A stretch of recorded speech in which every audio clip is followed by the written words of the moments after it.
Virus साल 2020 में चीन के वुहान शहर से निकला और फिर पूरी दुनिया को अपने चपेट में लेता गया। वायरस का कहर इतना बड़ा था कि पूरी दुनिया अस्त व्यस्त हो गई थी। इस वायरस के सामने दुनिया की महाशक्ति जितने भी देश थे वो सभी कोरोना के सामने मानिए नतमस्तक हो गए थे। फिर भी लोगों की जान नहीं बचा पाए।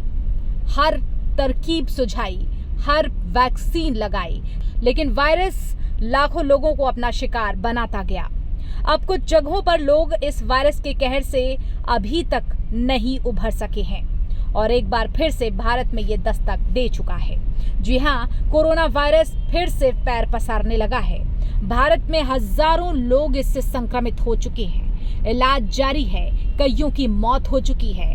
तो अब आपको बताने वाले हैं कि कोरोना का ये नया वेरिएंट किस लिए बहुत ज्यादा खतरे का विषय बन चुका है।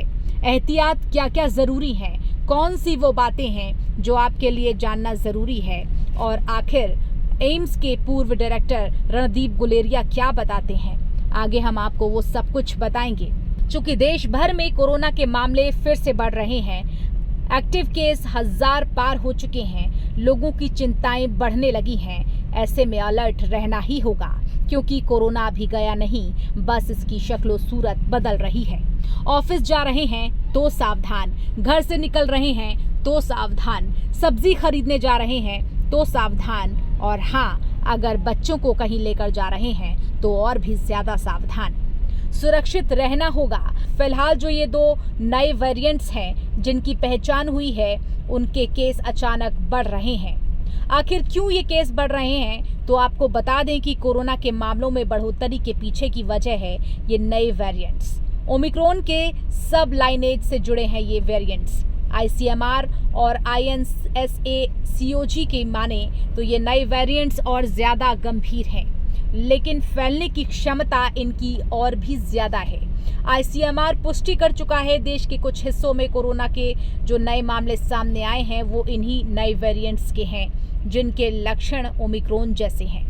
कोविड का नया स्ट्रेन JN.1 वेरिएंट जितनी तेजी से फैल रहा है और उसके लक्षण उतनी तेजी से ही सामने आते हैं। एम्स के पूर्व डायरेक्टर रणदीप गुलेरिया की माने तो कोरोना वायरस का नया वेरिएंट JN.1 जो अगस्त 2023 में रिपोर्ट हुआ था, अब ये सारी दुनिया में ज्यादा है। कुछ वेरिएंट इसके म्यूटेशन में है, जिसकी वजह से ये ज्यादा इन्फेक्शन करता है। इसमें जुकाम हो, नज़ला हो, बुखार हो, खांसी हो, खराश हो। जिन लोगों को हार्ट की प्रॉब्लम्स है, डायबिटीज है, या फिर जो ऐसी दवाइयों पर हैं जिससे इम्यूनिटी कम होती है, उन सब लोगों को ज्यादा सावधानी बरतने की जरूरत है। ऐसे में बेहतर यही है कि लोग अपना जो पुराना प्रोटोकॉल था कोविड के टाइम का वही अपनाएं। ऐसे में आपकी रोजमर्रा की लाइफस्टाइल में भी थोड़े से बदलाव आपके लिए बहुत ज्यादा जरूरी हैं, जो आपको इस वायरस से बचा सकते हैं। खासकर ऑफिस जाने वाले, उन्हें ज्यादा सतर्क रहने की जरूरत है। अगर आप भी घर से बाहर आते जाते हैं तो कोरोना से बचाव के तरीके फिर से जान लीजिए और याद कर लीजिए 2 गज की दूरी बहुत जरूरी है, यानी कि दूरी बनाकर रखें। लोगों को कम से कम 1 मीटर की दूरी बनाए रखनी है। मास्क लगाना नहीं भूलना है। खांसी, बुखार, जुकाम में अलर्ट रहना है। हाथ साफ करके रखने हैं, मुंह ढक कर छींकना है, खांसना है और सतहों को सैनिटाइज करना है। चेहरा नहीं छूना है, और आपको अगर आपके हाथ साफ नहीं है तो आंख, नाक, मुंह बिल्कुल नहीं छूना है। इम्यूनिटी बढ़ानी है, इसके लिए आपको डाइट में विटामिन C, जिंक और प्रोटीन से भरपूर डाइट लेनी है। साथ ही लक्षणों पर ध्यान देना है, खास तौर पर तब जब आपको हल्का बुखार आए, तब जब आपको खांसी हो, और तब जब आपको थकान फील हो या फिर स्वाद या गंध का कोई एहसास ना हो रहा हो। अगर आपको ऐसा लगता है तो आप डॉक्टर से फौरन संपर्क करें। अगर आपको ऐसा लगता है तो लक्षण दिखने वाले दिन से अगले 10 दिनों तक आइसोलेशन में रहें और लक्षण दूर होने के 3 दिन बाद भी आइसोलेशन में ही रहें। कुल मिलाकर भारत में कोरोना एक बार फिर से डरा रहा है, लेकिन सतर्क रहना है, मास्क पहनना जरूरी है, भीड़ से बचना जरूरी है और अपने स्वास्थ्य का ख्याल रखना बहुत जरूरी है।